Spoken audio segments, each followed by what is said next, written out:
Across Michigan tonight, lawmakers are discussing a controversial bill targeting transgender high school athletes. As Aaron Parsegian reports, it's seeing backlash from Democrats and trans advocates who call it an unnecessary attack. A Republican-sponsored bill in Lansing aims to make sure high school athletes only play alongside those with the same biological sex. SB 218 is rather simple. While in high school, if you choose to play a sport, your birth gender will identify whether you play on a male or a female team, if the school has designated the team as male or female. State Senator Lana Tice, who introduced the legislation, says it's a competitive advantage for transgender kids to play with the gender they identify as. It's unfair and in some cases unsafe.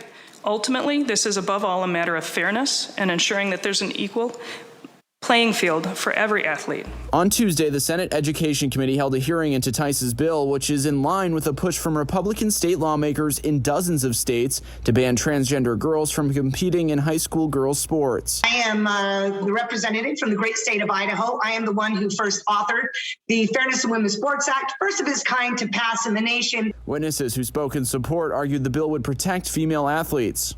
Women's sports have always suffered, but never has an issue of having boys and men compete as women is as destructive and will completely destroy women's sports. But Democratic lawmakers in Michigan call the legislation an unnecessary attack on transgender students. I was a teacher before this, and I was the co-advisor of our Gay Straight Alliance, and the transgender kids that I knew wanted nothing to do with sports, really. They just wanted to walk through the halls and be accepted. This is a solution in search of a problem. Michigan has roughly 180,000 student athletes, and in the past 5 years, only 10 transgender students sought waivers to play sports in the gender they identify as. Some argue exclusion from participating on their team of choice would be harmful to those kids. Playing sports is an excellent way for these young people to form supportive relationships, be part of a team, and engage in physical activity.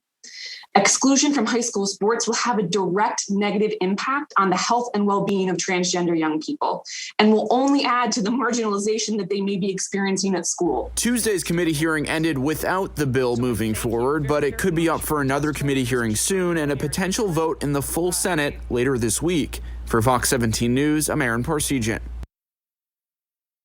The Michigan High School Athletic Association recently called the bill unnecessary, saying they have a policy in place that allows them to work with schools and families on a case-by-case basis.